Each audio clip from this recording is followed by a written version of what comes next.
السلام عليكم. ازيك يا عم علي؟ كيف حالك؟ ربنا يخليك. عم علي انا عايز نتكلم عن الصوره دي شويه علشان نفهم البعد الفلسفي ورا الصوره اللي عجباني دي. لقينا الحاج علي. الحاج علي ده حدوته كبيره قوي بقى، ده يعرف المشير السيسي يجي من 60 سنه. يجي لا يا زي بعض، انت زودت شويه بس زي بعض. لا خدها هتكدبني؟ لا مش هكدبك. لا بجد والله. كام سنه؟ لا حوالي 50 سنه يعني. هو احنا بدانا مع بعض، هو 4 سنين وانا 5 سنين في العماره دي من الاساس. العماره دي هي دي تمام. وانا كنت ساكن في الدور الاول وهو كان ساكن في الدور الرابع، اللي كانت اخر حاجه فيها الدور الرابع الشقه بتاعتهم هم. تمام. بتاعت والده. طب لو قلت لك قول لي اهم 3 صفات تيجي في بالك اول ما تسمع اسمع فتاح السيسي، بس مش عبد الفتاح السيسي المشير. مش المشير. عبد الفتاح السيسي بقى صاحبك اللي كبرتوا مع بعض. عبد الفتاح السيسي من طباعه ان هو راجل هادي جدا متزن،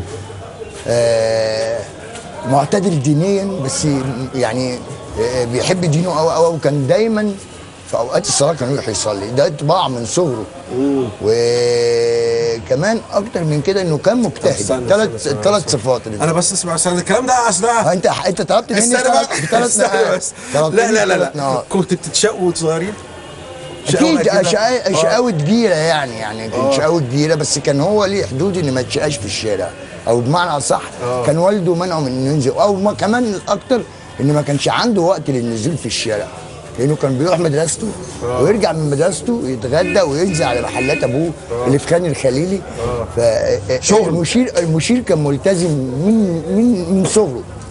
يعني ما عكستوش بنات مع بعض والحاجات دي؟ تصدق بقى ان دي برضه من ضمن الحاجات اللي انا كنت دايما يعني او بعض اصدقاء لينا كان دايما يحس ان المشير مالوش في الحكايات دي خالص. يعني هو حتى سينما، تزويج من مدرسه، لعب شيء اساسا من صغره ما كانش ليه في التفاهات دي.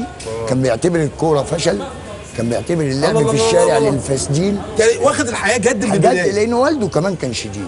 والده كان شديد. دي من الحتت اللي هي مهمه. انا دايما بلاحظ المشير بيتكلم عن الاخلاق والقيم والاسره، دي حاجه اتربت فيه اساسا، صحيح يعني. يعني هو اللي هو بيقوله ده هو عايشه. اقسم بالله ما ببالغ ولا بقول حاجه مجامله. دي حقيقه احنا عشناها، وعشيره المشير واسره المشير